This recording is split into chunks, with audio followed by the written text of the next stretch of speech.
Welcome into the program, everybody. This is Alabama Unfiltered Radio. On this day, it is a Thursday, the 28th day of May in the year of our Lord 2026. I hope you've had a good morning, and I hope the last 21 hours have gone well as well. Big Sky Mountain Mosley here, making sure we can broadcast to as many people across the globe as is humanly possible. Everything seems to be working in correct order today, so prepare yourself for something to break. That's when people say, "Hey, how are you today?" I say, I'm doing well, but it is still early.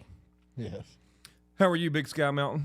Doing great. Had a little surprise text yesterday right after the show. Yeah, okay. So tell me about what you were texted, and then did you contact them back? Who was it? Well, here's the thing. I keep my phone very, very clean. I've never received a random spam text before. I get very few spam calls. Not even like Nope. Hey, we got. I'm from Business Inc. and we Nope. think you'd be a great person to do a part-time job and make $75,000 a week. Nope. They didn't, none of that. No Mortgages. No. Very, very few calls, even spam calls, because I've worked at it. You know, I've kept this phone very clean. So yesterday we had a lot of discussion about APAC. Yes, And, which is a legitimate thing to discuss in the United States.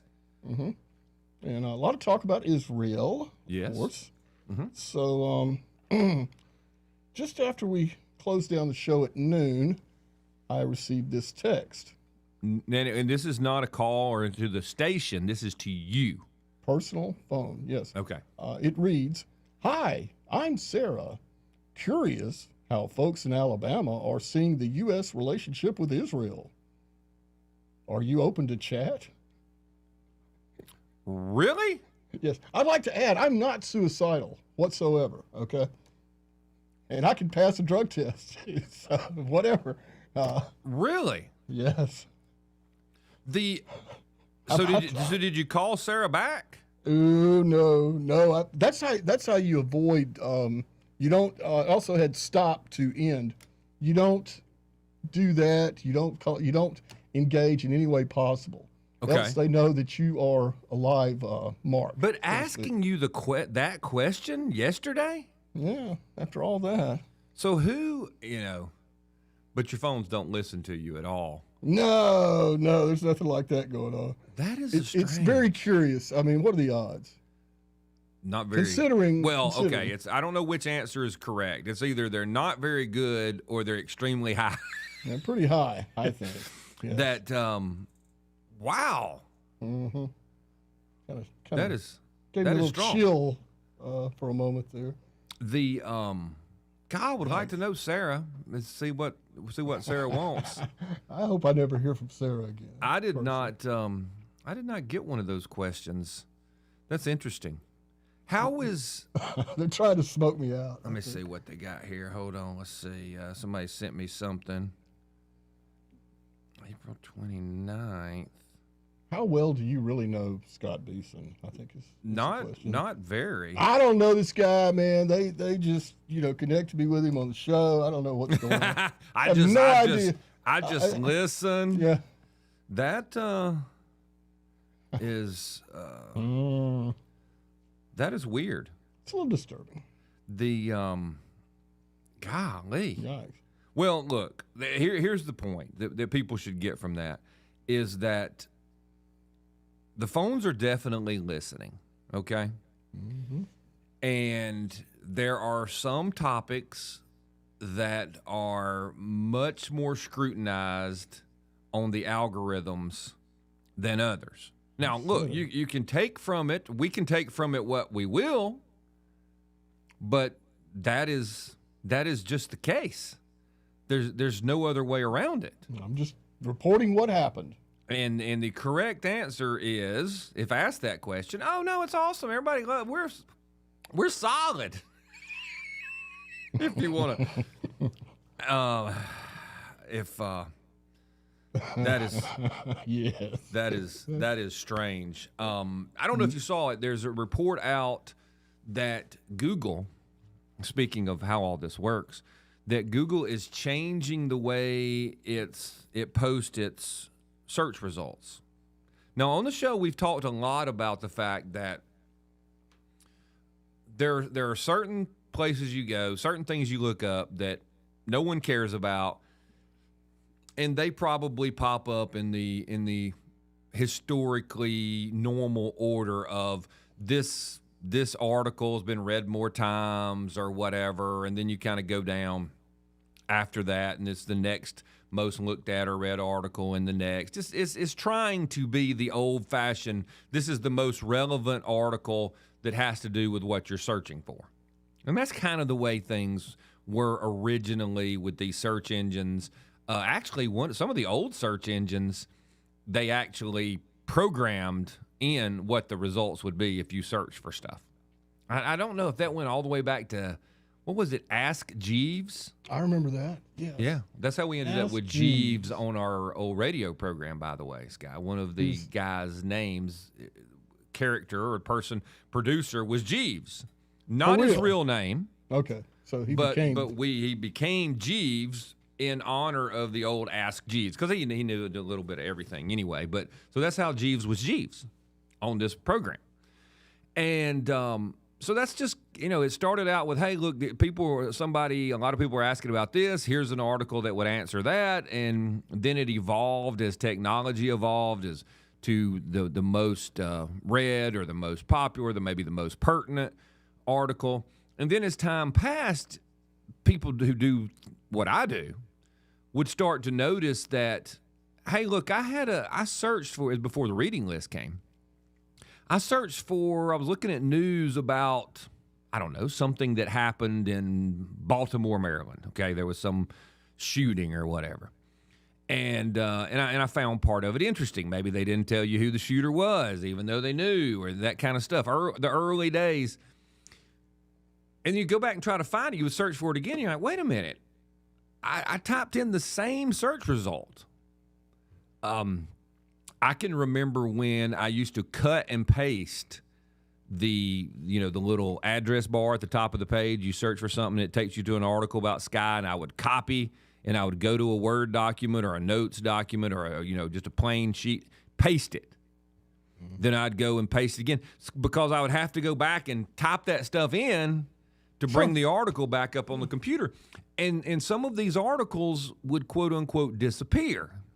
So I would go to the second page of search results. Then I'd go to the third page of search results. And sometimes it would be the fourth or fifth page. It would be there, but it was way down the search results. And you're like, why is that way down? Well, my theory was that they had pushed it backwards so that you wouldn't easily be able to find it. And then what happens is someone tells somebody at the ballpark or over the water cooler or while they're working, they're leaning on the shovels, and they're like, hey, that thing that happened in Baltimore, blank, blank, blank, blank. And somebody would go home, and they would go, well, I don't know. Clarence is always telling me something. Type it all in. Nothing. And they might go to page 2, and then they'll be like, Clarence doesn't know. Where did Clarence get that from? Oh, he was listening to Scott. I don't want to listen to any of those people. They all tell you stuff that's not right. Well, that wasn't on accident. And I have seen articles in my reading list that do not exist anymore. They'll be up for 2 or 3, 4 days, maybe a week. Go back and try to find it. It's gone. Just completely gone. That's not me typing it in wrong. It's me having the little thumbnail. Here's the little description. Click on it. Page does not exist. I noticed it during COVID, particularly. There was a lot of that during COVID. Things would just disappear. I know I saw it. Yes. I know I did. No doubt. And the latest news is that Google, which is the largest, most used search engine in the world, is now going to change over.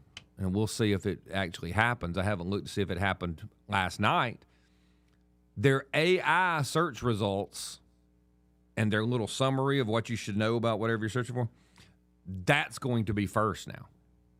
Not your 5, 6, 7, 8 articles where you could just look at each article and see. They're going to go ahead and compile for you what you need to know. Now, on this program, correct, how many times do we use that, Sky? And it'll say like, well, Sky and Scott probably weren't there However, there is a chance, if you keep reading on down, which means they're gradually taking control, more and more control of what you need to not know about something, what you should think about something. Their interpretation. Yes.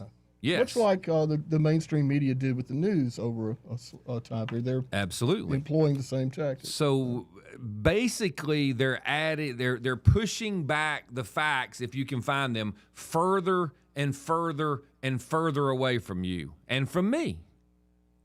We got to take a real quick break. Lots of stuff to do today. You don't want to miss it. It's going to be a good one. We'll be back.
Scott Beason, president of ARP, Alabama Recovering Politician. Alabama Unfiltered Radio with Scott Beason.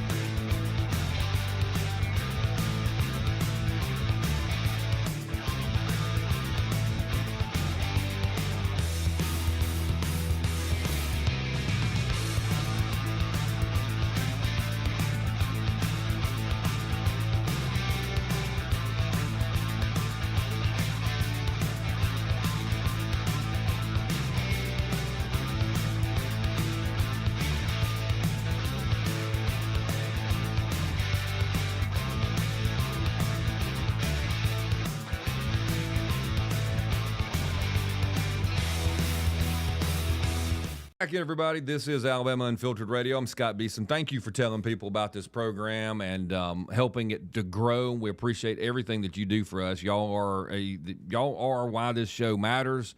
You're the reason for the show, and I appreciate you taking time. One of the big stories that is out there this week, and Sky will probably be more up to speed about this than I am. I'm shocked. I'm not really shocked, but I am shocked at the same time. There sometimes things happen that are almost pivotal moments that we really need to learn from. And I think one of those has happened this week. It's not consequential. It's not going to, when you look at it, or we look at it, it's not pivotal like what's going to happen with the Iranian conflict, those kinds of things. But on the other hand, it is pivotal. The controversy of the week is about an NFL player.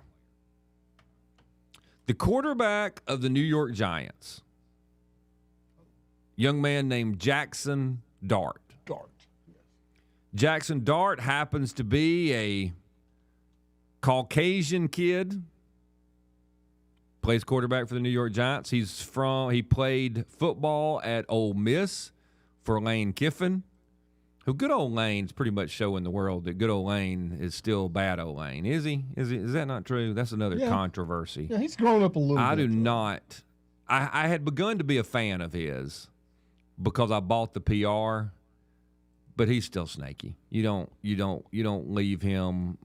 Here's the thing about Lane Kiffin. Not only do you not leave Lane Kiffin with your wife, you don't leave Lane Kiffin with your wife or your daughters.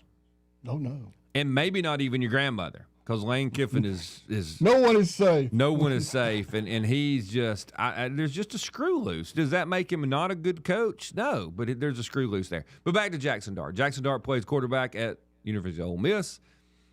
And what was it, over the weekend or one day last week, Jackson Dart is asked, well, he's asked sometime before this, but it occurs, to introduce Donald Trump at some event. Not many people have the opportunity to introduce a president of the United States. If I was asked to introduce Barack Obama, because Barack Obama was coming to the state of Alabama, and they said, hey, you know what? A lot of people know Scott Beason. Let's just see if Scott Beason would introduce Barack Obama.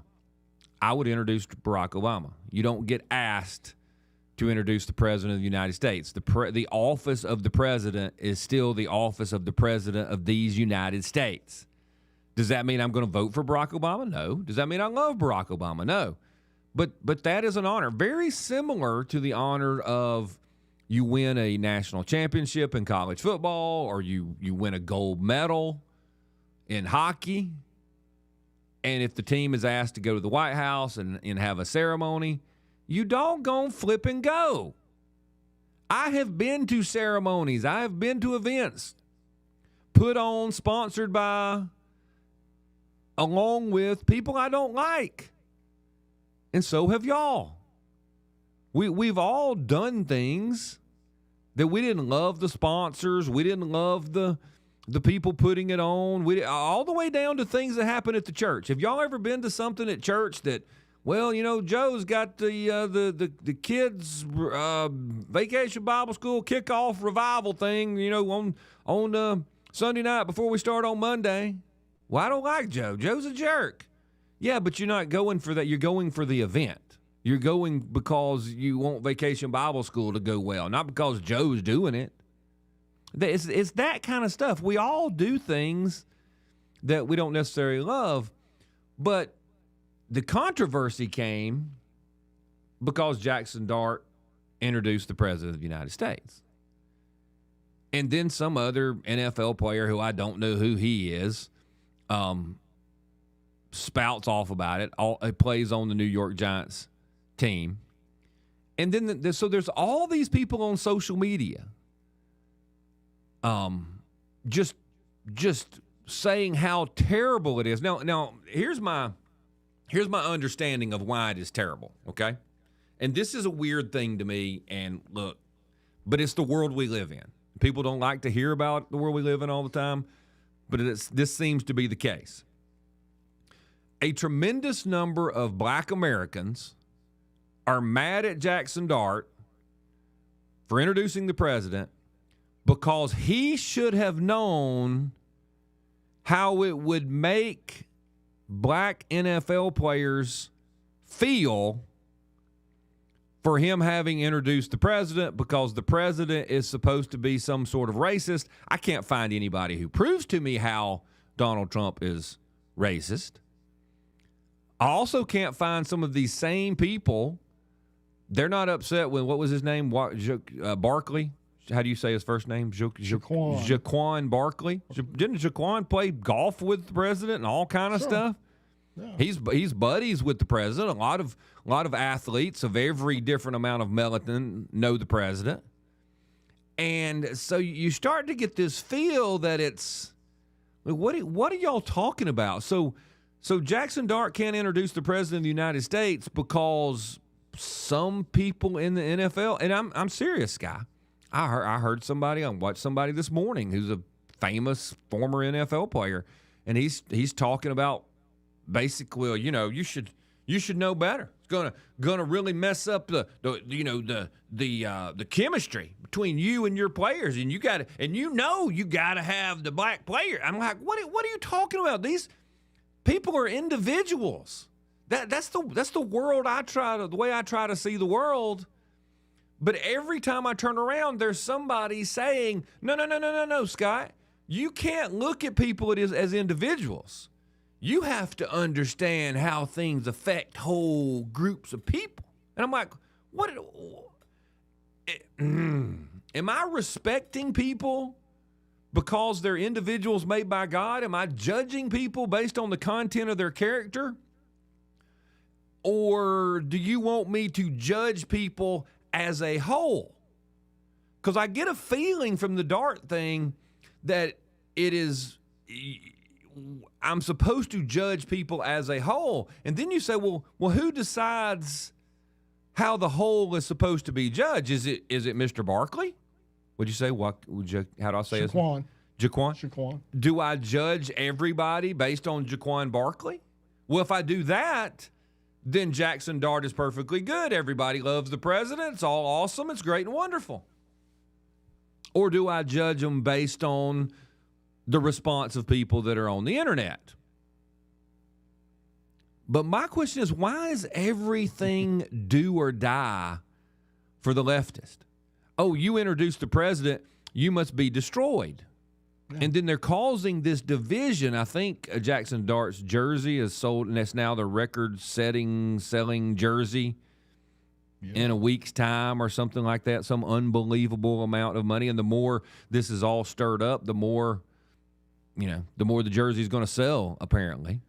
But I want somebody to explain to me how, am I supposed to hate somebody? Yes. Because they introduce Joe Biden? No, you support fearless leader, and if you do not hate fearless leader's enemies, then you're an enemy. Then you're a bad person. Yeah. But I just ask, if the shoe's on the other foot, so I should hate anyone that introduced Joe Biden ever. That are associated now with the enemy. Okay. We don't have any free speech, any free thought. No. There's no choice. You either are in lockstep with the party or you're the enemy. You're the enemy. That's how they want I think you're right. The Marxist, the leftist. Yeah. That's the way they've always been. And I feel bad that because here's the warning. This is this whole story. We got to take a break? Yeah, Doggone it. Let's take a break. They'll have the warning on the other side. Lots of stuff to do. Like I said, you don't want to miss it.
Scott Beason, president of ARP, Alabama Recovering Politician. Alabama Unfiltered Radio with Scott Beason.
Welcome back in, everybody. We appreciate you listening to the show. My goodness gracious, what a day. Sky, I went and searched for a couple of things from a movie because I wanted to play it. But if you know, I don't know how many people remember it, but there's a scene in the Lord of the Rings movies where they're in the keep, I guess. I guess it's from the Two Towers. No. Yeah, they're at Helm's Deep, wherever. And Okay. the goblin things are about to break in, you know, and they're about to make their last stand. And the king, Theoden, says, "What can men do against such reckless hate?" And that's kind of where I am in 2026 is, what do you do against such reckless hate? I mean, why we're just going to hate Jackson Dart for introducing the president? Then you got the whole underlying, they don't want to say it, but they do want to say it, this race component, and you're like, that's just, what do you do against such hate? Now, of course, one of the response back to that is, you know, basically ride out with me or whatever. And so that's kind of the warning that I have for people. And people don't take my warnings. I get it. But what I want to tell the leftists and the Marxists and the people who are stirring this is, the lesson that is being taught in 2026 is a lesson that was not taught 5 years ago or 10 years ago. Five or 10 years ago, everyone just said, they just submitted. Okay, fine. I don't understand it, but okay, fine. Look, whatever. Okay, fine. What is being thought now, and people don't have to believe me, but I promise you I am telling you the truth. Younger men are beginning to say, and older men are ahead of them on this, okay, I got your lesson. I get it. What you're telling me is that we are enemies. Now, Sky was saying that the left wants everybody to be an enemy. If you like my enemy, you're the enemy. Right. So after years and years and years of that being taught, people on the right of every color and persuasion are understanding, okay, fine. So we're enemies. You hate me. You hate Jackson Dart. You hate the president, therefore you hate Jackson Dart. If I wear a Dart jersey, I'm to be hated now too. So see how it goes? It goes from the president to a NFL quarterback to now I have the jersey on. If I buy one for my son, I must. We now understand It's insane. the lesson taught and being absorbed by people is, okay, we're enemies. I don't think the left really wants that. They want everybody to stay in that submissive stage. Oh, you're a bad person. And everybody goes, oh, no, I shall sit down and I shall shut up and I will submit to your craziness. The answer to the question of what can men do against such reckless hate is now becoming, okay, fine, we're enemies. I'm against you. I don't care. I do not care. I will go out and buy 5 Jackson Dart jerseys and just wear one every day of the week. That is the lesson that's being taught. That is the lesson that was being taught by the whole concept of, oh, somebody said a word I don't like, I can beat them up.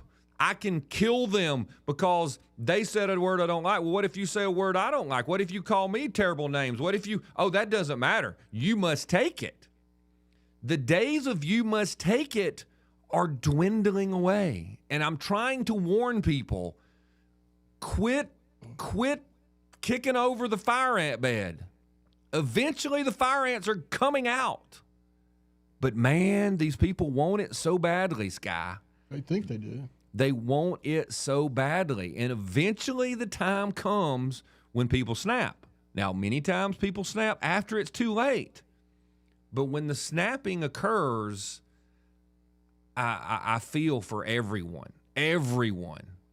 But it looks like they just cannot stop poking people and poking the bear. And as we move forward with AI taking over so many things and people are going to lose their jobs and the economy doesn't, nobody gives a rip about the freaking stock market. If you can't afford gasoline and you can't afford eggs, I don't care what your stocks are doing.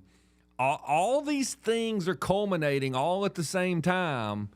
And it is what do they call it? A tinderbox? That's one way to put it. Yeah. It It's is a spark. tinderbox, and people keep striking matches and throwing it over in there, and it hasn't lit.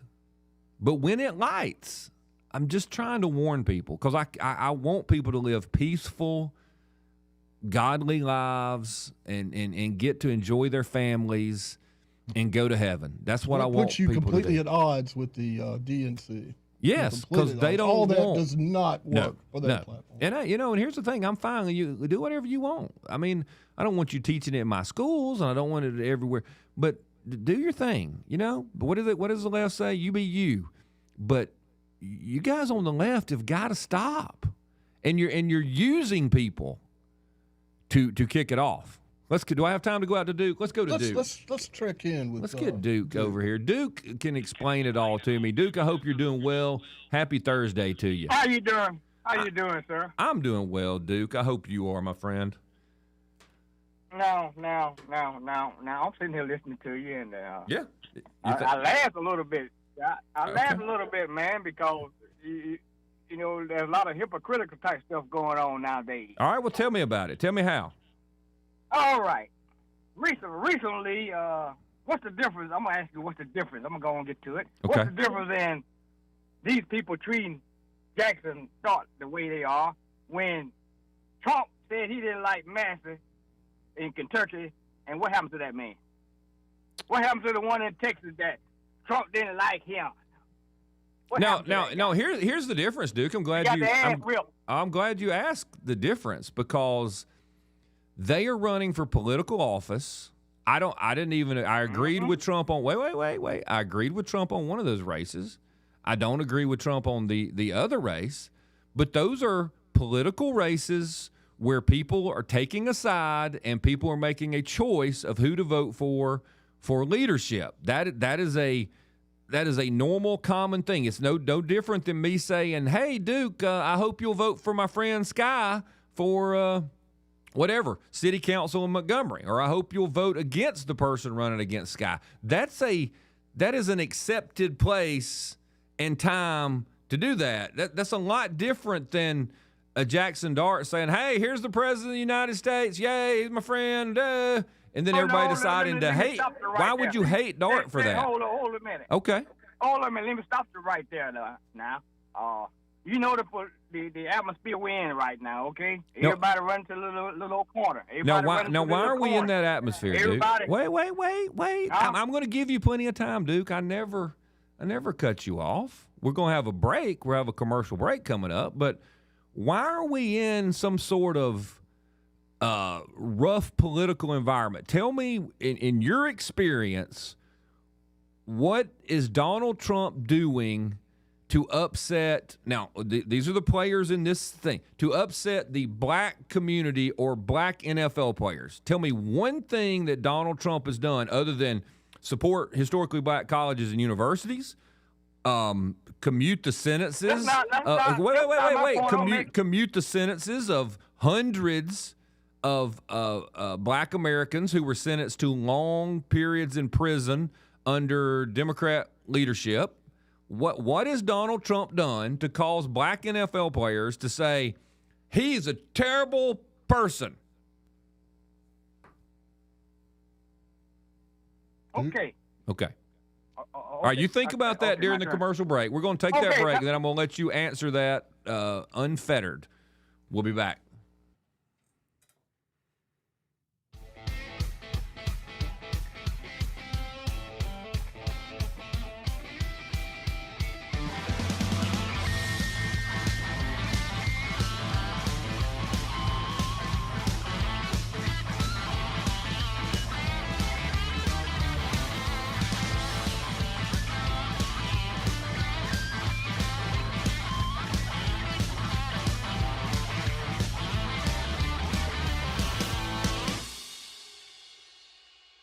Scott Beason, president of ARP, Alabama Recovering Politician. Alabama Unfiltered Radio with Scott Beason.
We're back, everybody. Let's get back. So, setting up what is going on here, I was asking Duke, who's helping us figure out this Jackson Dart controversy, and I said that the warning, the whole reason for this purpose is a lot of Americans are getting to the point where they're like, okay, fine, I understand. We are enemies. I can't be nice enough.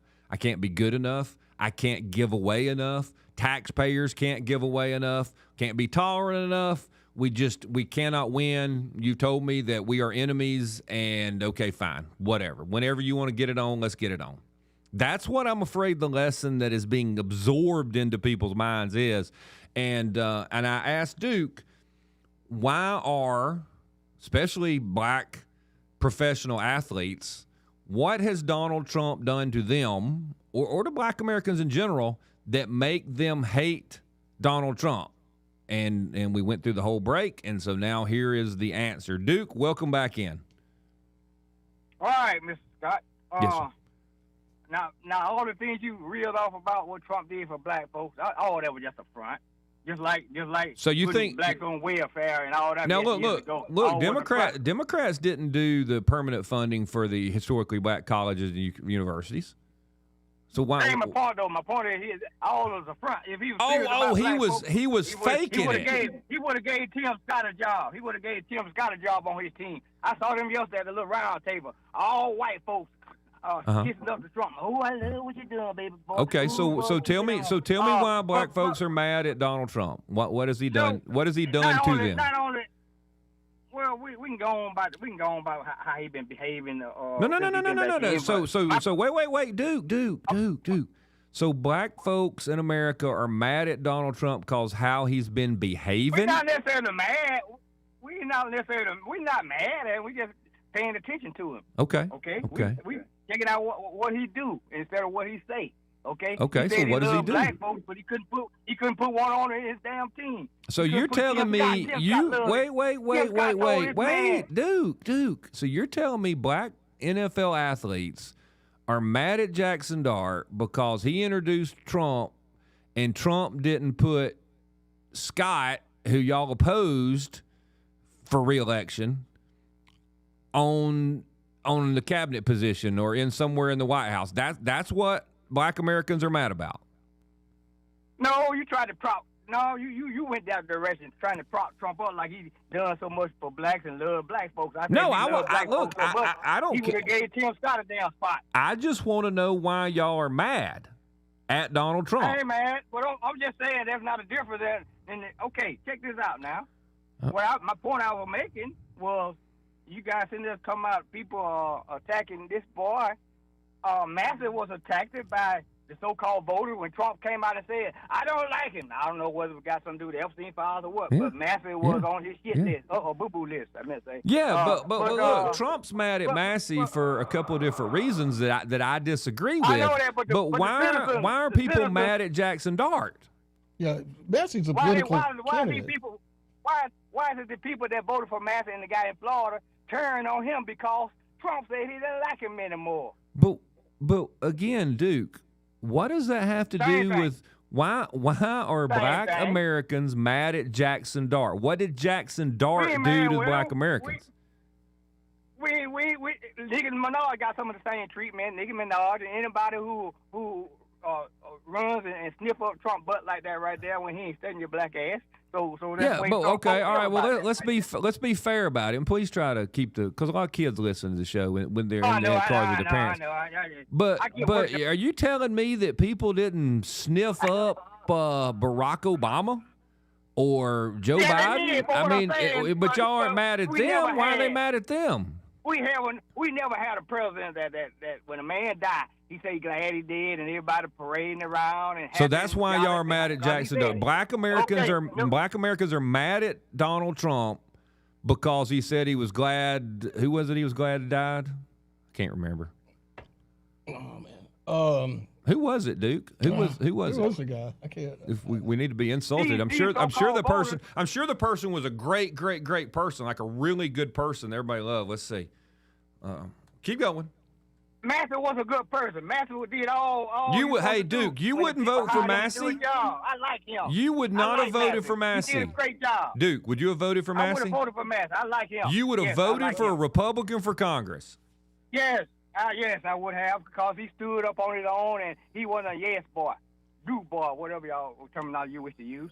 But Trump came out and he didn't like these people, and the so-called citizens that's going out to buy this boy T-shirt, dark T-shirt, saying wanted to put this man out of office because Trump said he got his feelings hurt by this guy. He got his feelings hurt by the guy in Florida. Yeah, okay? but Duke, you do listen to this show enough to know that I'm not happy with the president about that decision, right? So you're not really making points. That's the atmosphere we in nowadays, though. Yeah, I know, but that is the atmosphere. Yeah. Sure. So Dart should have known better, taking his ass out there running his mouth. I meant the butt out there running his mouth like that right there. He should have known better. He should have looked at Nicki Minaj. Said, I can't do this right here. You can't do it. I hear the so-called conservatives do the same thing to so-called liberals and Democrats. When they find out, I heard people even say, I don't want to talk to nobody that vote for a Democrat. I don't want to talk to him. Matter of fact, I had a guy in the Dude, past. thank you, buddy. when Trump- I appreciate it. We're not making any headway. I still wanted to know why everybody hates Trump. They hate Trump because he talks bad. He stirs stuff up. I thought that was never mind. We got to take a break. We'll be back.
Scott Beason, president of ARP, Alabama Recovering Politician. Alabama Unfiltered Radio with Scott Beason.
Welcome back in, everybody. So, we're trying to get to the bottom of it, and I can't, for the life of me, figure out exactly why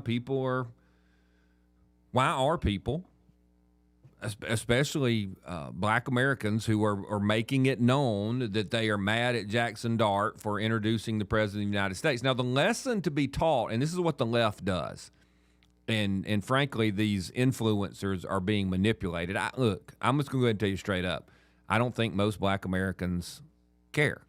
No. I think most black Americans are like all other Americans, and they're just trying to live their lives, go to their jobs, take care of their families, and do what they need to do to get by.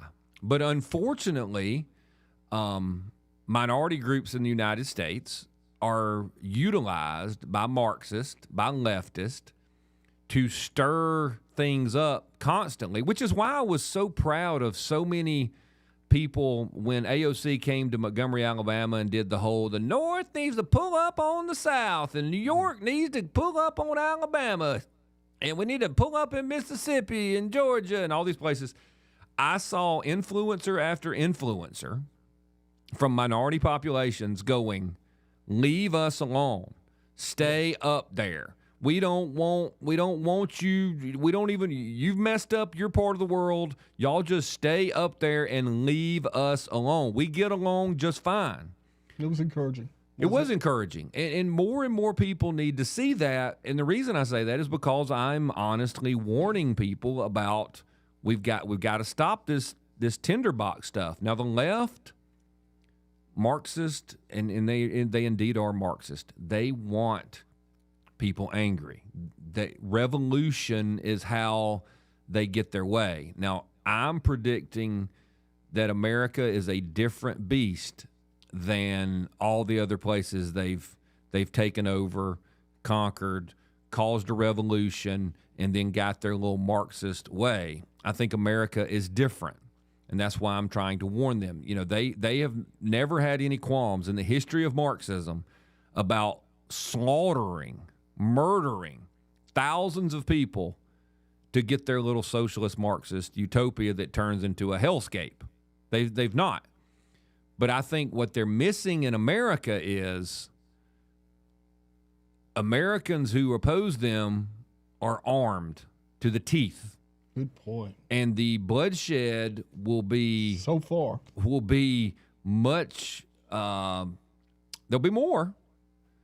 But the leftists who in these other countries, you know, you roll into a little village and the villagers have hoes and I'm talking about farm implements, shovels and sticks and stuff, and you have machine guns or guns. Yeah, of course you wipe them out, and we're here for the cause. We've killed all the Christians, all the conservatives who live in this town and who are trying to stop us from everybody having a good, even living. That's going to be completely different in the United States. Most of y'all that roll into that little small town are not going home, okay? You're dying. That, I think, will put a halt to this revolution. And that's why they do this incremental thing. That's why they have taught so many people to give in, to say it's fine, that's why they teach us in schools to hate our history, especially if you're a Southerner. Hate the founding fathers. Oh, you're not a good person if you don't believe like the liberal white woman does. What you got, Scott? That's what brings it home in this whole Jackson Dart story. Yes. Throughout history of this country, it's always been an honor to be chosen to introduce the President of the United States, be it Carter or Reagan or Clinton or Bush, whoever. That's an honor. Right. Just look at it in that perspective. How did we come to this place? We're introducing the President of the United States of America. You must be shunned and criticized and held up to ridicule because you're causing derision. Right? That's insane. It's crazy. Well, you know, they when say Jackson Dart. You have to stop and look at where these people are coming from and where we've been. This is, and as you said, moving it incrementally like this. That's crazy. And introduce the president. And they think that people are learning, like a Jackson Dart is learning not to do that again. Make sure that you don't say anything positive. Don't you step out of line. But the lesson that people are learning is I can't. Y'all are our enemy. You hate us. You hate conservatives. You hate people on the right. You hate anyone who doesn't agree with you. And they think they're teaching us to submit to their rule. And we're beyond that point. Now they're teaching people, hey, there's no compromise with you. Right. And and people are just now learning the left is determined to defeat and destroy the right.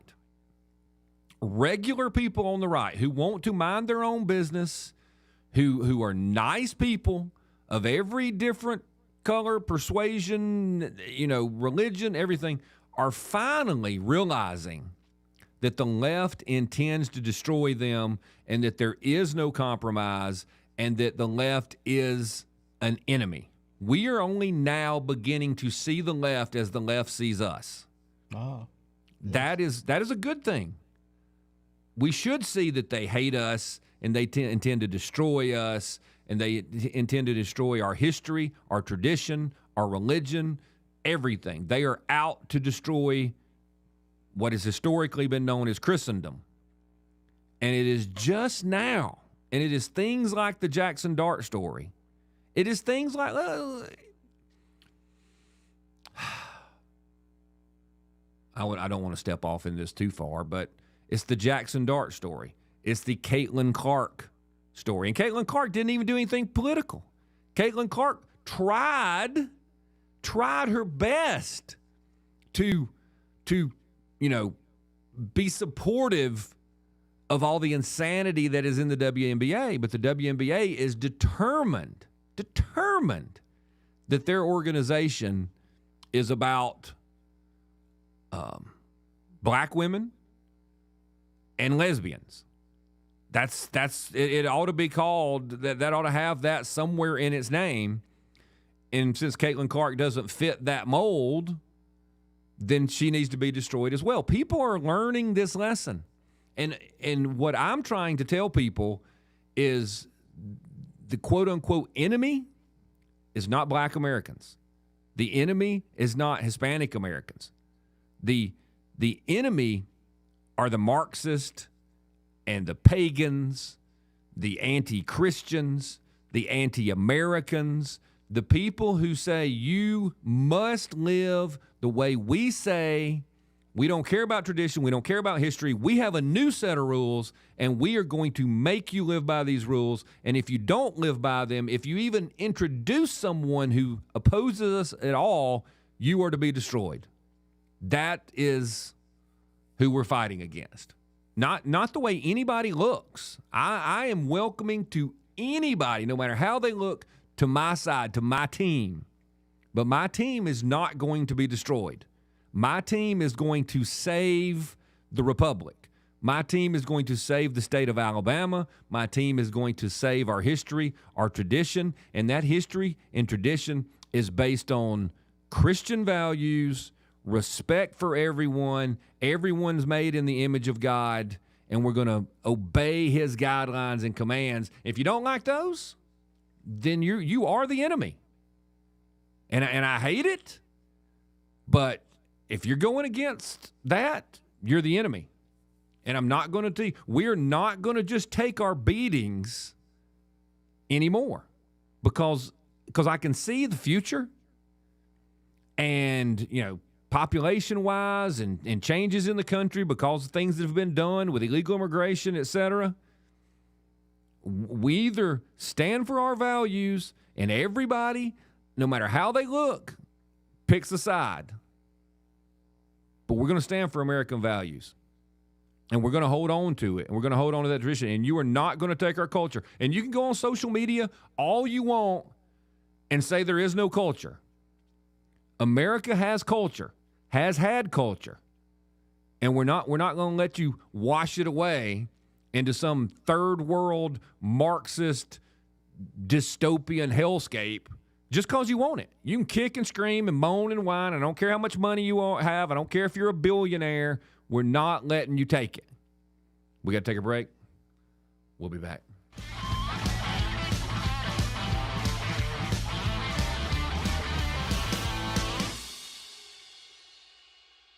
Scott Beason, president of ARP, Alabama Recovering Politician. Alabama Unfiltered Radio with Scott Beason.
Well, we are back. Let's get out to some of your phone calls. We want to weigh in. I'm trying to warn people. Scott, you don't need to be warned.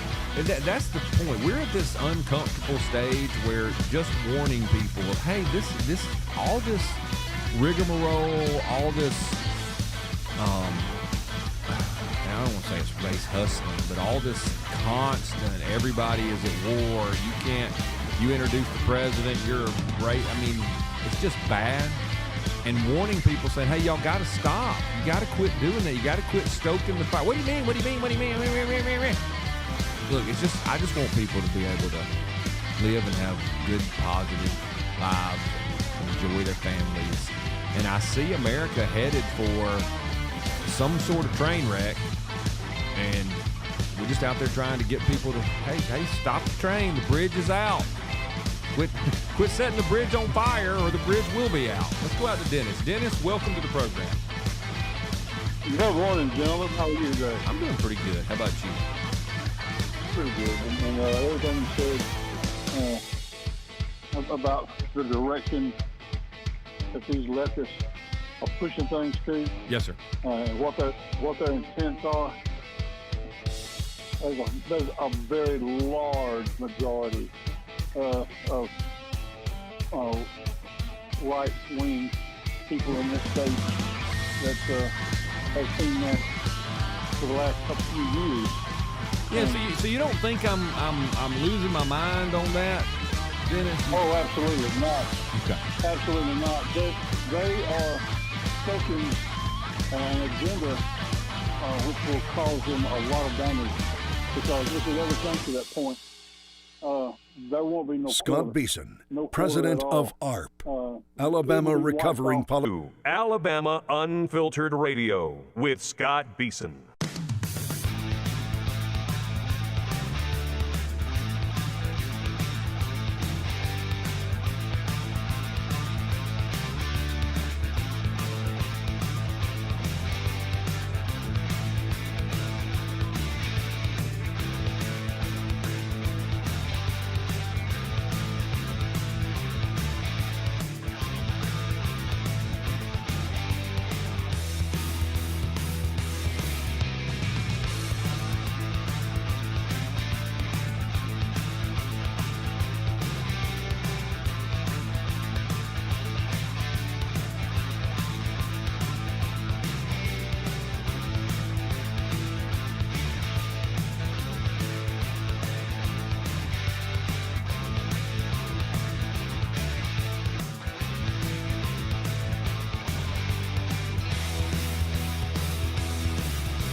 Welcome back in, everybody. So, glad we finished up with that. But there is a news story, another story out there that should just get people super excited. Apparently in Texas, in Houston, Texas, there are or were people lined up for the elections.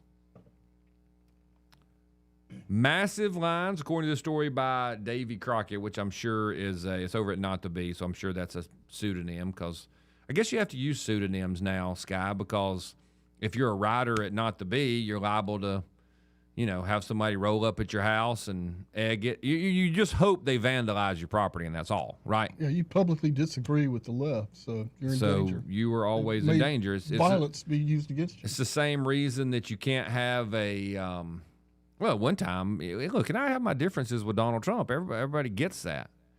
But you couldn't have a Trump sticker on your car. Dangerous. Go back further on, you couldn't have a Daughters of the Confederacy tag on your car, or you'd end up with your car scratched every other day. And I'm like, the problem is I just don't see the world like that. I see these cars. Well, I think I might have just lied. I see these cars with the blue dot sticker. I'm a blue dot in a really red state. That that guy, girl, and I'm just like, oh my gosh. But I don't think I'm going to vandalize their car. No, the thought never. It never occurs to me. I said I lied. It does occur to me to be angry or to be a little disgusted and go, what kind of nut job is this? But I'm not going to tear up their stuff. But leftists think you just tear up your stuff because that way you don't have the car sticker on, because that might incentivize somebody else to think they could have it on, and then somebody else might think they could have it on, and all of a sudden a whole bunch of people on the right realize, wait a minute, there's more of us than I thought. I'll give you an example. Somebody had contacted me and was saying, what were they talking about? They were talking about, we ended up talking about, journalists. There's an article out about how basically America First, and I don't love that Fuentes is kind of commandeered America First because it was around before him, but he has, or the quote unquote MAGA, and that MAGA is going to continue on after Donald Trump. That's not really the interesting talking point for me, or the thought-provoking part for me. The interesting part is that journalists in this country, in the United States, whether they're on the cable news networks or they work at the old newspapers or whatever, they may have been the most brainwashed people in the country. Scott, what do you mean by that? Because it appears to me that they actually believe that Americans thought like they do, that Americans were liberal, that Americans leaned to the left. Americans wanted all this leftism, this Marxism, until Donald Trump came down the escalator at Trump Towers in 15 where he started? 15. That's where it all began. Until Donald Trump came down that escalator, Americans loved the left. That's what journalists apparently believe. And somehow Donald Trump convinced America to be for all these conservative ideas, and that, oh my gosh, Trump has been so effective at brainwashing millions of Americans into believing, whether he's doing them all or not, okay? Yeah. Into believing these conservative things, and oh heavens forbid, is going to outlive Donald Trump. They believe that apparently, which means backwards. Yeah. That they had no idea, Sky, that they had lived in such an insulated cocoon, apparently starting in college, maybe some of them where they grew up, that they have no idea that Americans believe that, and Donald Trump was one of the few that was willing to get on top of that wave on a surfboard and ride it. But here's the difference in Trump and other people before him. Trump had enough of his own money and enough of his own popularity to bring his own surfboard to the wave. People like Pat Buchanan, who said the same kinds of things, for the most part, warned us of all kinds of things that we're facing today, tried to get us to get off of the train before it got to the bridge that was out. before the wreck started happening, he didn't have the kind of money and the quote-unquote gravitas that Donald Trump did. Like I said, Donald Trump brought his own surfboard to ride that wave. Is he doing all the things that he necessarily promised? No, he's not. Is he doing a lot of them? He's doing at them. Yes, he's done a bunch of good things. I really wish he would slow down on the whole helping with the surveillance state to be established in America. Maybe he doesn't see that as a threat. Maybe he doesn't realize that. I mean, look how long it took Donald Trump to figure out, and maybe he's still not figured out, that the COVID vaccines, the mRNA vaccines, were detrimental to the country and to the health of Americans. I saw something the other day that says he still thinks he saved millions of people's lives. So, I mean, clearly he has blind spots for certain things. No doubt about it. No doubt about it. But back to the story in Texas. People lined up to vote. That's awesome, Scott. These are citizens trying to go and exercise their constitutional right to elect their leaders. Happened in Houston, Texas. Guess what they were voting for? Well, it was clearly that U.S. Senate Republican primary between Cornyn and Paxton. They got to be. No, they were voting for president. Yeah, they were voting for president of Columbia. The university? No. What? No. Wait a minute. The country? The country. Okay. Apparently, hundreds of people were lined up outside the Colombian consulate in Houston, Texas, so that they could vote for the president of the country they are from. Have you ever heard of such a thing? No. I'm trying to get my mind around it. Colombian nationals there in Houston to vote for the president of Colombia at the Colombian consulate. Now, people have made some good points. They said this should tell the United States Supreme Court, SCOTUS, exactly why immigrants are not under America's jurisdiction. Do the whole 14th Amendment stuff. They are under their home consulate's jurisdiction. They are even voting for their home country's president. We should end birthright citizenships. That's a great case for it. Best I've ever heard. Right there. That was a great example. Now, do I have any faith in the United States Supreme Court doing that? No. Someone did say, you know what they were doing? What's that? You had to have an ID to vote. I knew there was a good one in there. Can you somewhere. believe that? Can you believe this? Can you believe the Twilight Zone crazy crud show that we live in the United States? I mean, we're still the greatest country in the world, but we are insane. It is a clown show. What is going on? Well, it's just going to be a reckoning. It's a matter of time. People have to accept the fact, as we were discussing, there is no more loyal opposition like there used to be. Times have changed so radically and so quickly, exponentially, that we've come to this place, and it's hard. It is hard to understand if you've been here a while. It just couldn't happen here, but it's happening. But and we can't. How do you compromise with people who just you can't who hate the United States? That's my point. The loyal opposition, the old days of we both parties wanted basically the same thing. It was a matter of how to do it. How you're going to get there on fiscal areas and social areas, but we generally wanted what was best in our own way for the republic. That's over. A great example of that is in the old days, the debate at the city council meeting would be, hey, how many police officers do we need? Okay. Do we need more police? Do we need 10 more? Do we need 5 more? And the left would maybe say 5 more. Maybe the left would say 10 more, depending on which way the winds are going for the left at that point in time. But everybody would say, hey, look, we need police officers. How many do we need? How many can we afford? We got to pay for that first.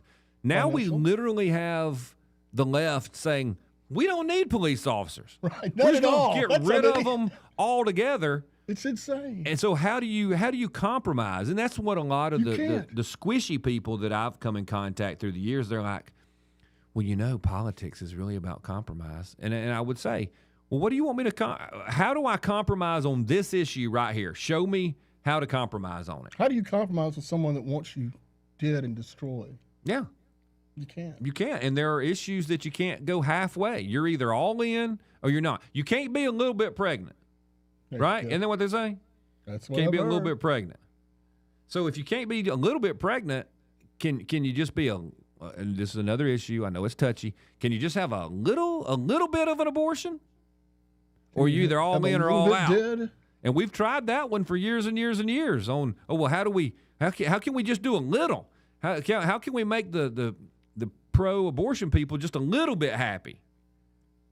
So let's take a real quick break again. I can't believe how time flies. We appreciate you listening to the show. This is Alabama Unfiltered Radio. Do not forget Brian Dawson's podcast, 1819 News, the podcast. You can find it at YouTube or any of the other places where you find your favorite podcast. You will like it. There's a whole archive there. Good quality content from Brian Dawson. Check it out, 1819 News, the podcast. Speaking of them, I want to get out to the phones, but we got a special guest on. We're making sure some of the technology works for next week. I'll give you a heads up. I'm going to be out next week, a little time off with the family.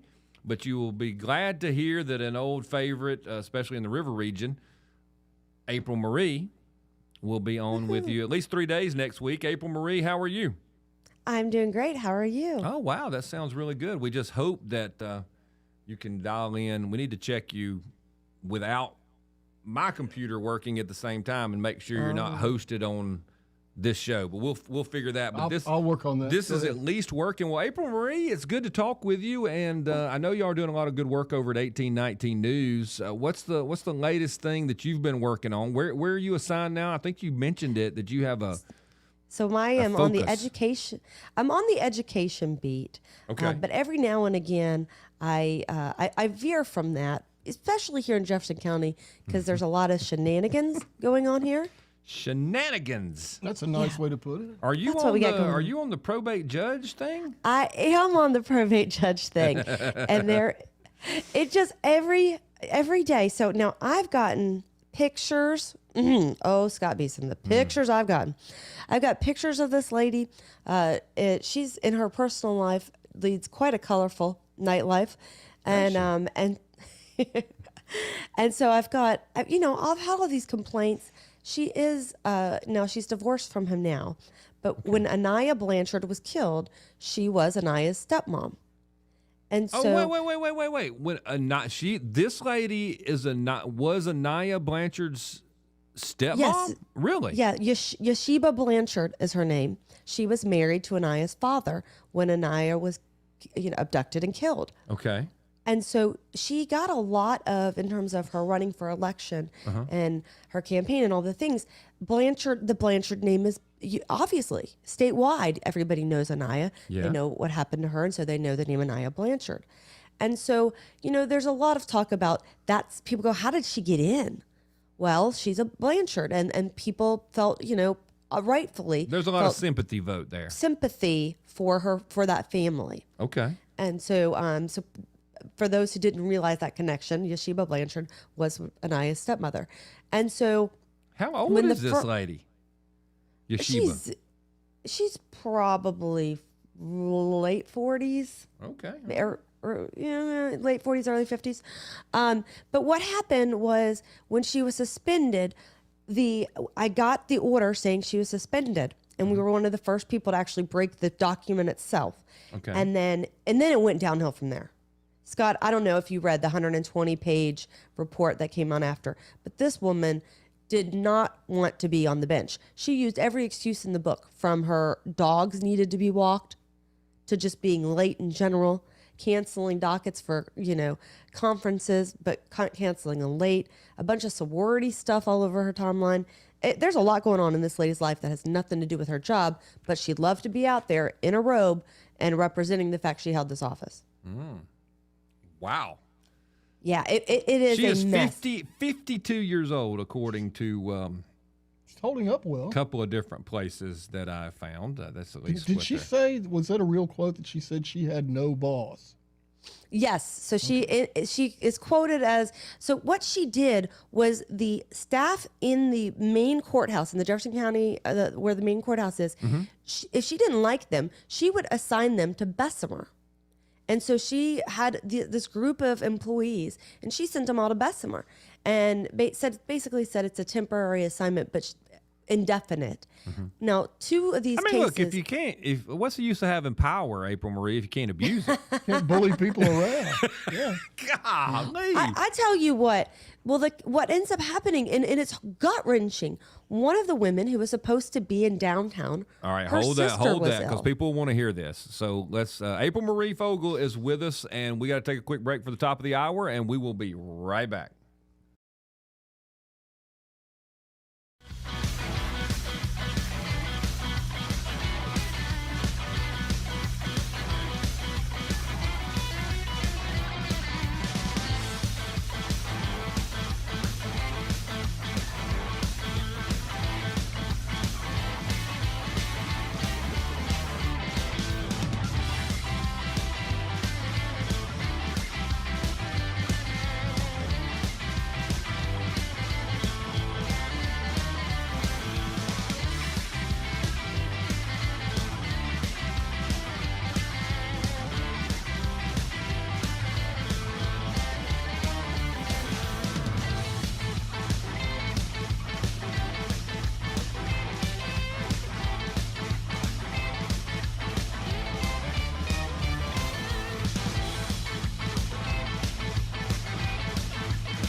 Scott Beason, president of ARP, Alabama Recovering Politician. Alabama Unfiltered Radio with Scott Beason.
Welcome back into the program, everybody. My goodness gracious, we're down to the third half of the show. April Marie Fogel is with us from 1819 News. She has somehow she ended up with the story about the Jefferson County probate judge, Yeshiba Blanchard, who is 50-plus years old. And April Marie, I appreciate you being on the program. Happy to be here. Is this just where we are in American culture, in the urban areas, the blue dot cities, where our judges are?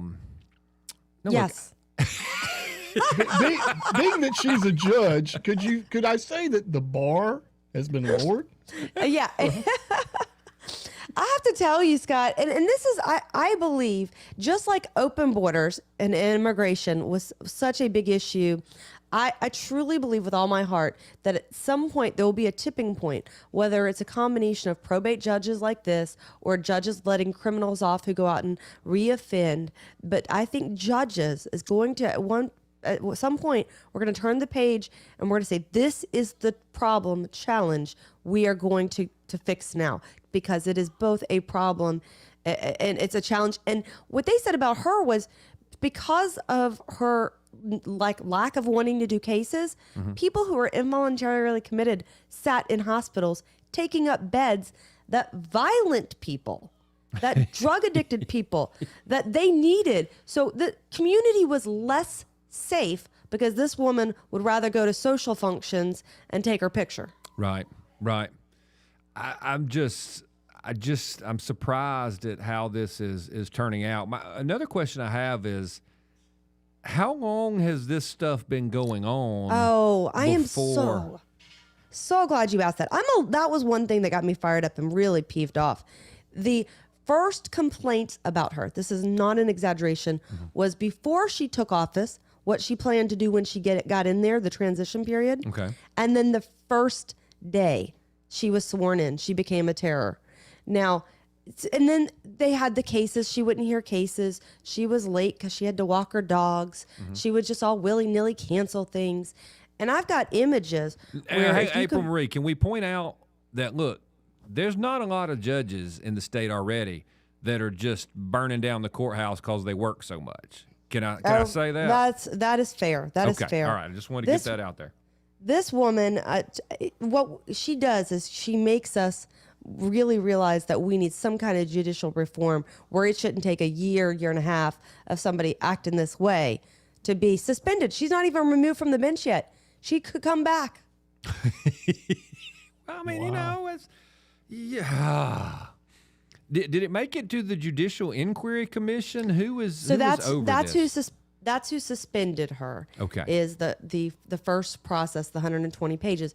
Now, I understand from sources, one, that there is additional investigations ongoing into her office beyond what we read about in that 120-page report.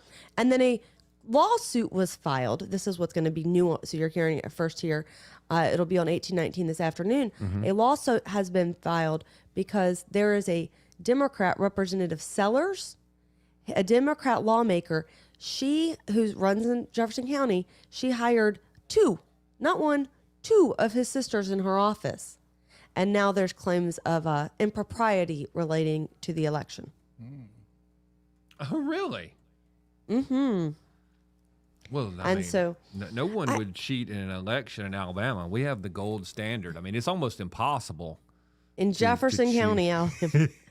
I'll tell you what, there's actual video of the church where Sellers is, he's the pastor. Okay. Ballots being walked out to cars.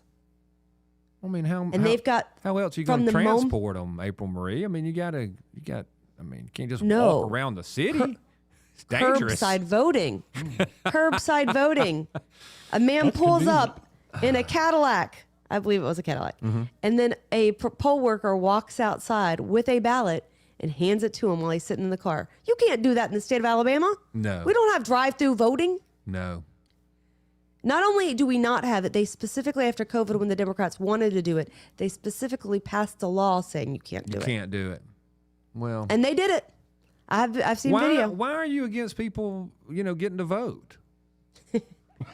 You go into the building where the ballot is going to be secure. Where No they check your curbside ID and they. I'm so You want glad fries you with brought that that. vote? They scan it, the whole thing. Oh. It was. I watched the video like 3 times because I was like, really? And you can freeze the frame and see the ballot. Can you? Well, Yes. at least they didn't mark it for him. I mean, look, they're trying to make somebody actually vote. I mean, if you can take the ballot out and carry it out to somebody, why can't I just call in and say, hey, April Marie, I'm not going to be able to make it there, but just vote me for Sky. What is this? The Alabama House of Representatives and the way they vote? Yes. That is so amazing. So I want to ask the juicier part of this story. So our the probate judge, she's a big partier at 50-something years old. So she looks like she lives and she's got a Instagram account and a Facebook account. She looks like she is a very social butterfly. Okay. Nice And, way to put it. Yeah. Yes, and you can't. There are images that have been sent to me of her. I don't even know where she would be partying, but the attire she's wearing leaves little to the imagination. Really? I mean, is she in pretty good? I mean, I only see the pictures over at 1819 where you can see the story that April Marie Yeah, wrote. we're not posting. I mean, the other one. are those old pictures, or does she look like that today at 50-something years old? No, they were. I believe they were from last year. But still, I mean, she needs to quit being a judge and sell like skincare products or whatever because she doesn't look 50-something years old. She, I believe she does need to find maybe something new. And she's got friends online defending her. And of course, now it's gone national. The New York Post picked up my story, and then TMZ got it. And so all around the world, all around the country, they're looking at the Jefferson County judge. Are they posting the socialite pictures from the judge? They are not. Oh, I thought they would. Some have picked up on some of the spicier images, but I have not seen the one I was personally sent. I have not seen that one. Oh, so you have posted. one that's Correct. beyond the pale of spicy. Correct. I can't unsee it. As a matter of fact, I was like, why? Why did you do that to me? What did I do to deserve this? Oh my gosh. Unbelievable. But no, here's the thing is there is a reason, that we have the judicial branch. There are responsibilities of what judges do, even probate judges. Guardianship conservatorships. I was so active in that in bringing shining light to the Bashinsky case. We had Miss Wallace, the first lady, and she was affected by, she's in the complaint by her initials, LW, because she got one hearing after months of waiting for a hearing, and then was supposed to have a follow-up, 30, 60 days later, and hasn't had it. So this courtroom being run the way that it has been is really detrimental to the community as large. Let me ask another thing. There was some allegations in this of racist, at least racist comments being. Yeah, she was ugly. She was salty to one of her employees. She was basically trying to get a pile-on the chief clerk because she did not like the chief clerk. And when somebody defended her and said, no, I like her, I don't have a problem with her, she gave them a saucy comment back about kissing up to white booty. No That's way. a nice way to put it. Yeah. And everybody knows, anybody that knows anything about courthouses, it is the long-time serving people, the clerks, et cetera, who actually make these offices run. And so she just didn't like her because she was a white lady? Yeah, and she The comment. Yeah. the crux of a lot of the 120-page complaint is that she was retaliatory towards this staffer for wanting her to do her job correctly, and that she was retaliatory towards staff who wouldn't go against the staffer. And one of them, it's a really sad situation. I started to say this before the break. There was a woman who was assigned to the downtown Birmingham courthouse, and instead, Yeshiba Blanchard moved her to Bessemer, and she ended up missing her sister passing away. She was so far out, she couldn't get back to the hospital through the traffic. She would not have missed that moment had she been where she was supposed to be. Gracious day. April Marie, we appreciate it, and we appreciate you going to fill in for us next week. What, Monday, Wednesday, Friday? All week long. I'm going to be there all week long, actually, Monday through Friday. Oh, Monday through Friday. Oh, that's an update. I Yes, didn't know that one, so fantastic. Yep, and in studio a couple days. So Wow. you guys will see that too. Good deal. April Marie, we appreciate it. Thanks for the job you do. Thanks. Thank you. Looking forward to next week. Bye-bye. Absolutely. We'll be back.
Scott Beason, president of ARP, Alabama Recovering Politicians. So it's all working. We appreciate April Marie on that. Is a crazy story you can find over at 1819news.com.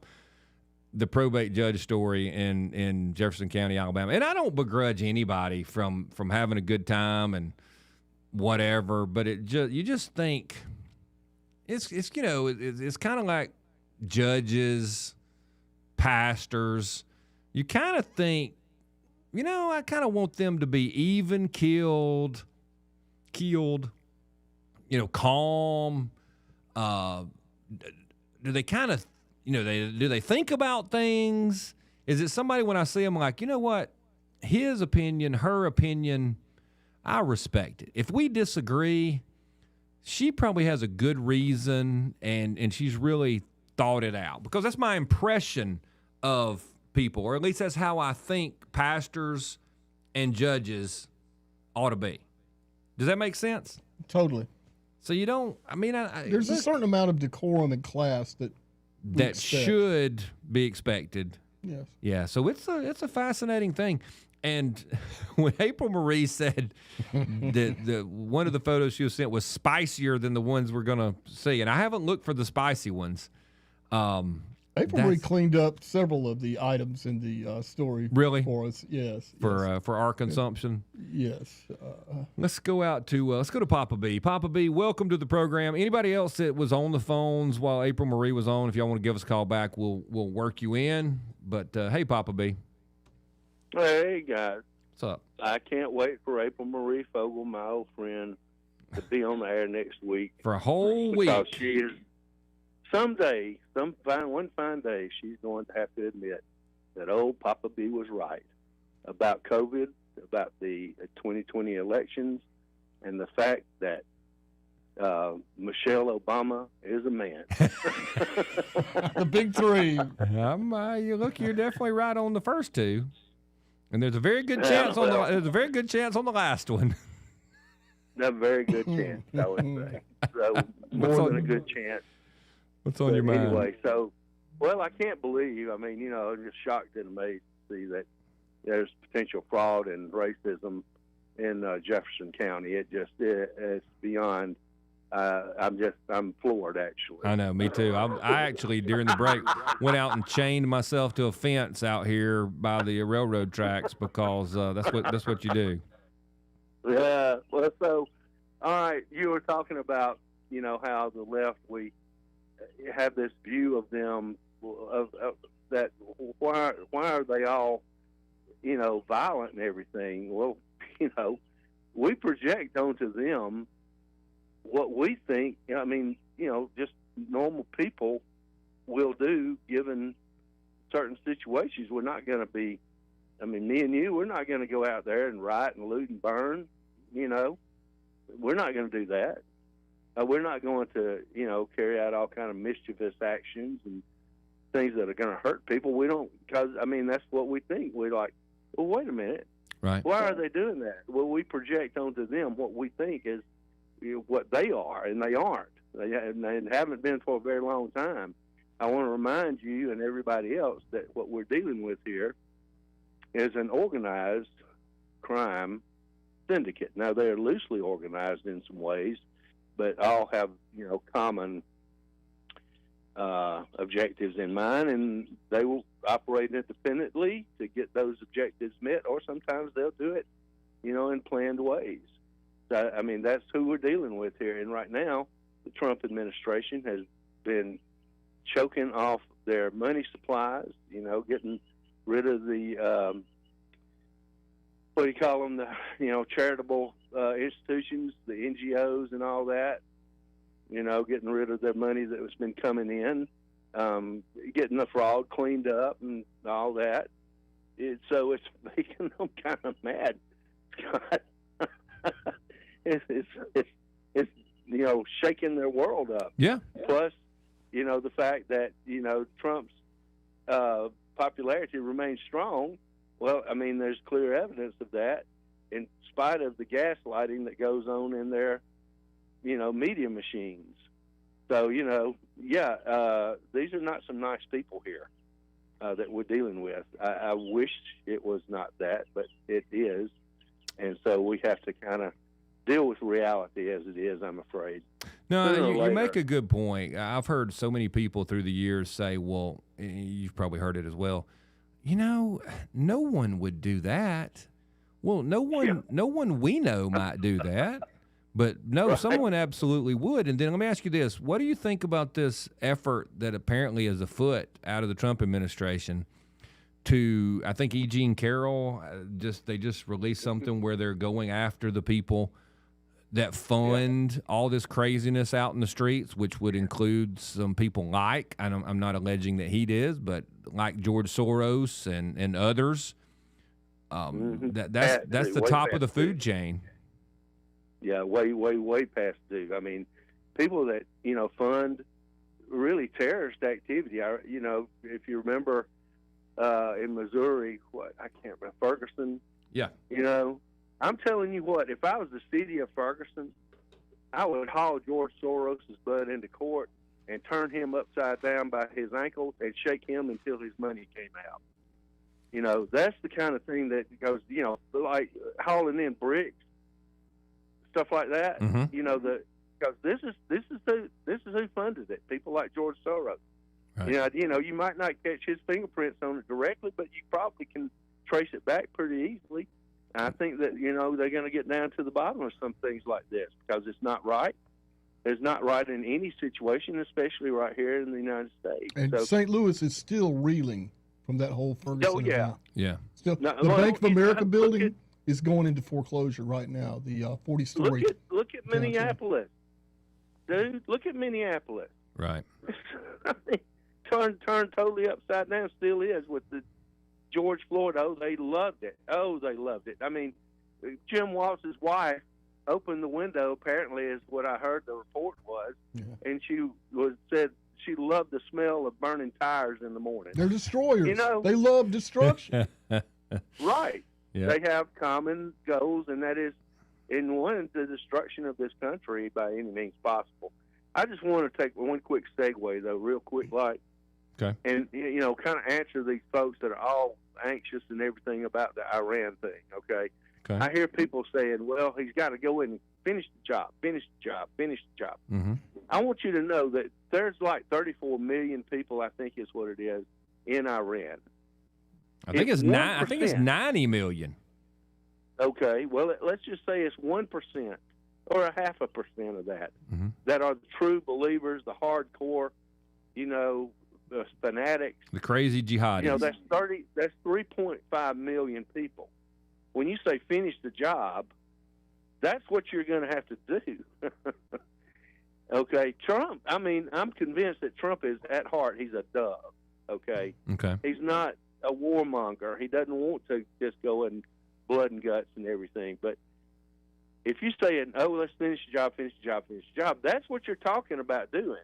Right. If it's just 1%, that's a lot of people that are going to have to die. And so, I don't want to see that happen. Nobody does, but it might be that. And then when that happens, what are they going to say? These people that are caterwauling about finish the job. Oh, what a horrible thing. Then they'll say genocide. You're right. Papa B, we got to take a break, brother. Thanks, man. Thanks a lot. Yes, sir. Yep. We'll be back. You're listening to Alabama Unfiltered Radio with Scott Beason.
Scott Beason, president of ARP, Alabama Recovering Politicians. So we're back, everybody. Let's get out to your phone calls again. Who is up? The one and only Red Top. Red Top, welcome to the program. Happy Thursday to you. Yes, sir. Now it's getting good and hot and humid here. Montgomery in the summer. I'm experiencing severe rapid cell reproduction, meaning my bushes are growing a damn foot a day. Once it started raining, they all started taking off. I looked at my yard yesterday, and I was like... And you can see the grass grow in the afternoon, literally, in the limbs. You think it's the wind blowing. The limbs are shaking because they're stretching on out. So, boy, I have got a composting pile that's about 10 feet long and now it's about 4 feet tall. About to be 8 feet tall. Gotcha. Okay, this is for Papa B. You told him right. The population of Iran is 92 million. Okay. It is the size of Alaska. Okay. It is a big bubba country with a lot of people in it. And I was just at a customer's house taking a picture of my beautiful pontoon boat work. You know. Yeah. Absolutely. Of that. Mm-hmm. And so he said an announcement this morning, Iran has made a proposal to clear the mines out of Strait of Hormuz in a 60-day free trial. In other words, no tolls. Mm-hmm. And yesterday, the internet got turned on in Iran. Let's watch and see what changes come about. Because as the people are able to communicate, this may change things a whole hell of a lot fast. You know what I mean? Yeah, no, it would help, no doubt. And they are trading blows. Iran, did some nasty stuff yesterday, and they shot missiles and, brought out the pontoon boats and all the stuff, and everything they had got either destroyed or knocked out of the air. Right. Yeah, they're whining about shooting down their drones. Yeah. When. And speaking of drones, these new fiber optic drones are the most scary thing yet. Can be detected by radar, and they're chewing up northern Israel. And I'll have to do some more research on this. I don't know what the aspects of the quote-unquote fiber optic drone makes it so different. I'm going to research that. But it's apparently the most dangerous one yet. I think it's basically the old fly-by-wire, except they're using fiber optic cable. No, they're not using fiber optic cable. You sure? Why are you calling it a fiber optic drone? That must be the way it operates. Because otherwise, if it had a cable on it, they'd have to have a cable attached from Lebanon to northern Israel. Well, I mean, some of those fly-by-wire missiles have, like, miles of wire behind them. I agree with you. Same thing goes for torpedoes. That's been since World War II. Yeah. So you may be correct about that. I'm going to research. Now, let's get to America real quick. Yeah, listen to this. It is a fiber optic drone. It is a specialized uncrewed aerial vehicle that connects to its ground controller via a physical fiber optic cable rather than a wireless radio signal, which I guess means you can't jam its signal and make it fall out of the sky. Unbelievable. It's crazy. It is a microscopic, lightweight fiber optic cable. I can't figure out how far it will go yet.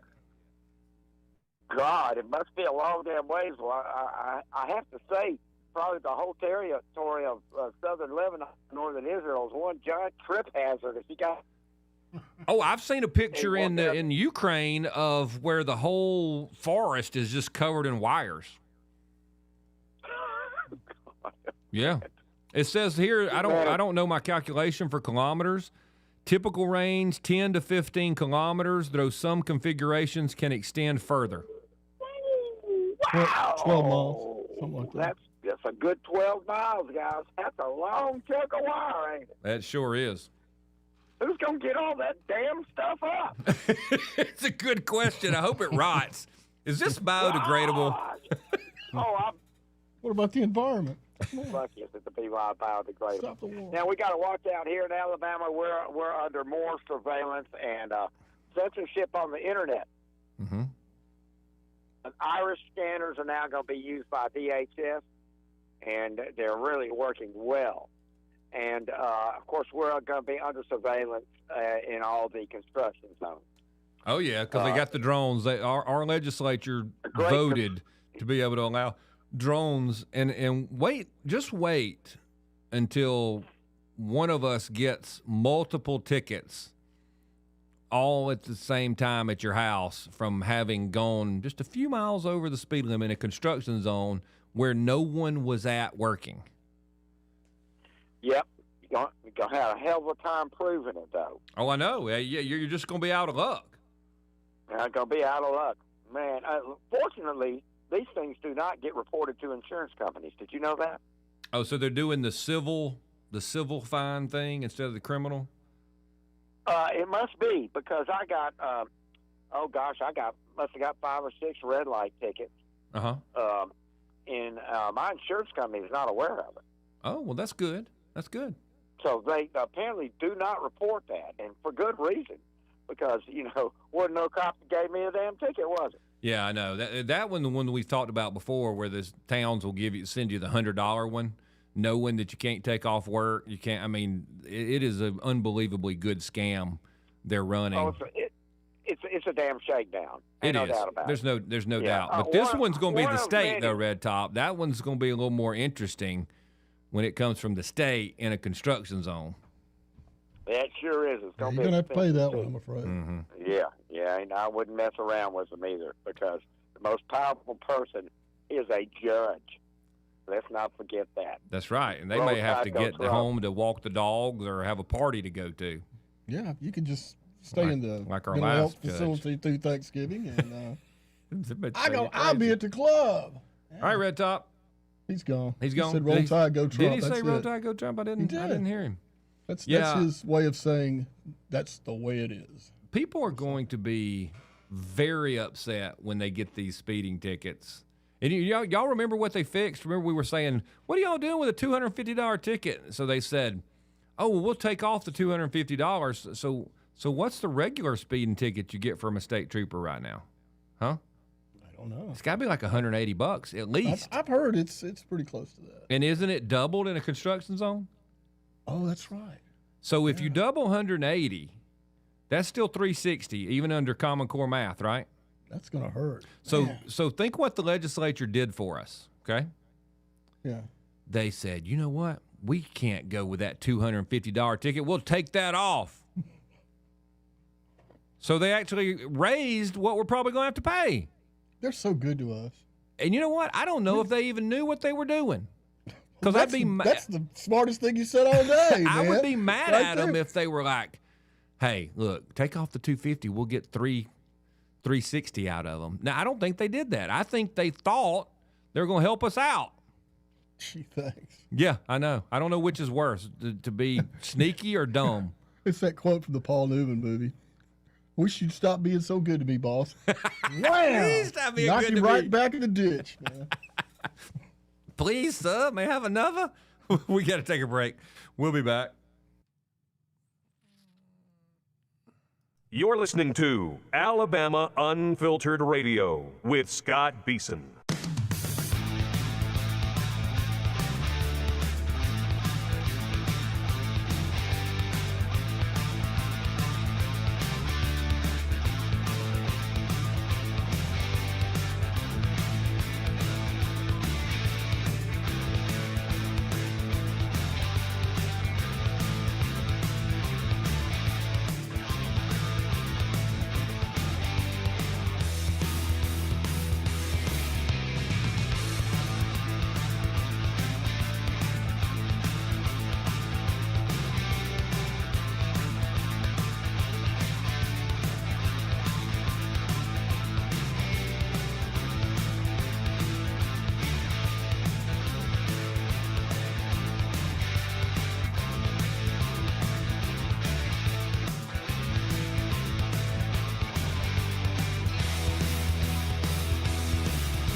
Yes, indeed. We are here. Not a lot of time left in the program, but let's get out. We got a first-time caller, Sky? It is. Yes. I can't First read Cav. it. With First Cav, like the First Cavalry? Cav.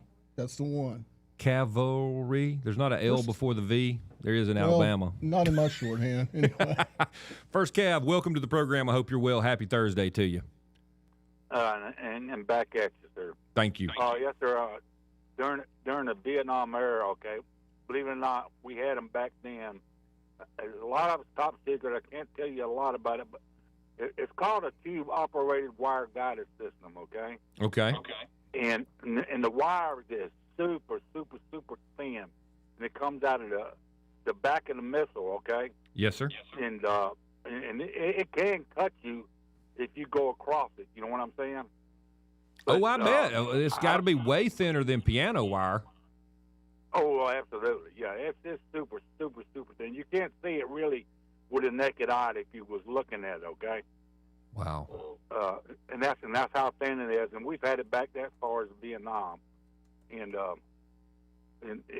But I could tell you some more. I put it this way. Back then, the only range we had was like 3 miles, okay? Yes, sir. But, I guess they've advanced a lot further than that. But that's what we use, believe it or not, to knock out tanks and stuff like that. It was a missile. That you flew and the wire told it how to go. Yeah, this sounds like they're now using some sort of thin fiber optic. And right. Like I said, AI said 10 to 15 kilometers, which is right. a lot. And I'm not sure. Yeah, I'm not sure because we had to have eyes on it, the target. You see what I'm saying? Yes, sir. What we used back then, it was called the TOW missile system. But we had to have eyes on the target in order to destroy it. Of course, now they probably got satellites and everything else, and they don't have to do that anymore. Yeah, they might have a camera on the drone, and you're just watching what I don't know how they do it. But here's another story. You'll love this, First Cav. It says this is AI again. But as of late 2025, early 2026, the longest range wire-guided fiber optic drone reportedly uses cable links up to, guess this, guy, developed by Russia, who we're just going to kick their butt all the time because they're so dumb. Those wacky Russians. 40 miles. Whoa. You're kidding me. That's what it says. That's what AI says. Now, I don't even know how that's even possible, but it's getting it from a Wikipedia source. I guess it's possible, but they would, like you said, they would have to have the camera on a missile to do that. Yeah. You know what I'm saying? Yeah. And you're talking about that long of a fiber optic. If you run across, say, telephone lines or anything like that, mm-hmm. The wire itself is going to be interrupted. It's going to mess the missile up. Oh, I bet it is. Now, I went to the thing, so I think AI must have misspoke because I'm looking at the actual Wikipedia story, and it's way shorter than that, 30 miles. Well, yeah. That's nothing. That's still a long way. Yeah, that's crazy. When I was in, it was 3 miles. Okay. Well, that's been a year or two. Try 1972. Wow, brother. Hey, I appreciate your service too, by the way. Thank you for listening and thanks for calling, First Cav. Don't be a stranger. Oh, yes, sir. Thank you. Y'all have a good one. You too. Yeah, but all the way back in Vietnam. Yeah. I remember my dad. My dad was in the military in the early 70s. Tell me about wire-guided missiles. What did you call them? With a TOW? I thought that's what he said. TOW missile. I think so too. Yeah. Something another to wire something. Technology. Yeah. Advanced very quickly. Listen to this. To counter fiber optic drones, as of 2025, Ukrainian soldiers deploy lines of stretched barbed wire with a battery-driven motor that makes the barbed wire rotate around its base. This has the effect of entangling and breaking the thin fiber optic wire laid on the ground by the fiber optic drones along their flight path. Rotating barbed wire. Yep. Wow. The long trails of fiber optic cable left behind the drones on the battlefield may be a significant source of plastic pollution. Duh. because most of the cables are made from synthetic polymers such as polymethyl methylcrylate and fluoropolymers. That is crazy. Not to mention those wire spools left laying around on the battlefield, I'm sure. Yeah, they're probably. Can you? I mean, They some of them clean got to that be up, too. big, don't you? You got to sit on these things. I don't think so, man. I don't care how thin it is. This You got 40 one- miles running out. It's gonna take a while. Ukrainian drone looks like there's a camera mounted on it, so you must fly it maybe with a headset. Usually they're only 3 to 12 miles long. Prototypes up to 31 have been developed. You cannot jam them, and they're difficult to detect. I can't even keep one of those stupid bait caster fishing rods from just turning into a. How do you do this? Bird's nest. Yeah, that's crazy. You got to be really good. Hey, do y'all remember how our media was telling us how great the Ukrainian drones were? The Ukrainian drones are fantastic. We need to use the Ukrainian. They've really developed. Did y'all see? Propaganda was high in those days. Did y'all see the stories of the little country? I don't remember which one it was. One of those little surrounding countries that was having problems because the Ukrainian drones kept flying into their airspace. No. Yeah. No. Yeah. Slovenia? Which one? Yeah, it's one of those Lithuanias or one of them, Moldovias or something. And I was like, wait a minute. I thought these were the best of the best. They can't keep up where the things go. They launch them and they just fly everywhere. But they get up in the air really quick. Well, that's what I'm wondering. So these are the best of the best developed by the Ukrainians, and they're like, They can't control are them. they having to point it at Russia and it just turns to the right and goes to some other country? Well, they that's found out. Moldova. Remember all those Russian ones? They were like, hey, the Russians have been flying drones into our country. That's Poland, I think it was. I think they found out those were Ukrainian. Yeah. And they're not purposely flying them over there. They just can't control the darn things. Oh, my gosh. They're so... Is everything a lie these days? Yes. Okay. If it comes from the legacy media, you should approach it in that manner. You It's should probably a lie. Just ask. Let's go to Crawdad. Let Crawdad. Does he have a minute? He's got 1 minute. 1 minute. Shoot, Crawdad. Non-secretary, what do you prefer on your pancakes? Maple syrup. Done deal, buddy. That's what I'm fixing to go have for lunch. You got it. This is real Canadian maple. That's what I want you to have. No fruits, no whipped cream, just solid maple syrup. And I like to make in the pan, cast iron pan, and I only put one dollop so that when each one comes out to just a little bit bigger than a silver dollar. So I'll be thinking well, we live to serve, brother. Have a great lunch. Rock on, Crawdad. We'll try to be back tomorrow. See y'all.